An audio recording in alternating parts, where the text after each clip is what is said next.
السلام علیکم۔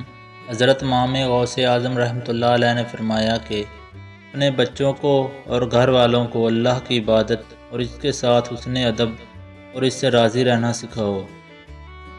جب کوئی بیماری تمہیں لاحق ہو تو بس اس بیماری کا صبر کے ہاتھوں سے استقبال کر، اور جب اللہ تعالیٰ کی طرف سے اس کی دعا آئے تو ٹھہرا رہ، بس دعا آ جائے تو اس دعا کا شکر کے ہاتھوں سے استقبال کرو۔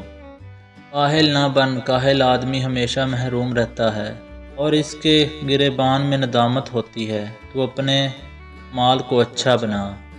آدمیوں میں سب سے بڑا عقل مند وہ آدمی ہے جو اللہ کی اطاعت کرے، اور سب سے بڑا جاہل وہ ہے جو نافرمانی کرے۔ روزہ رکھ، اور جب تو افطار کرے تو اپنے افطاری میں سے فقراء کو بھی دیں، ان کے ساتھ اچھا سلوک کریں، اور تنہا مت کھائیں۔ جو تنہا کھائے اور دوسروں کو نہ کھلائے، اس پر محتاجی اور تنگ دستی کا خوف ہے۔ جو دنیا کے دروازوں سے منہ پھیر لے اور اللہ کے دروازے کی طرف کر لے، دنیا خود نکل کر تمہارے پیچھے آئے گی۔ اے غافل ندان، ہوشیار ہو جا، تو دنیا کے واسطے پیدا نہیں کیا گیا بلکہ آخرت کے لیے پیدا کیا گیا ہے۔ حرام کھانا تیرے قلب کو مردہ کر دے گا اور حلال کھانا اس کو زندہ بنا دے گا۔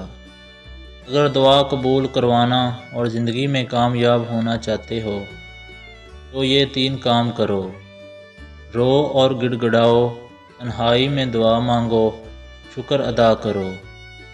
یہ لوگ جن کو تو آج دنیا کے لیے ملتا ہے، کل قیامت کے دن تجھے نظر بھی نہیں پڑیں۔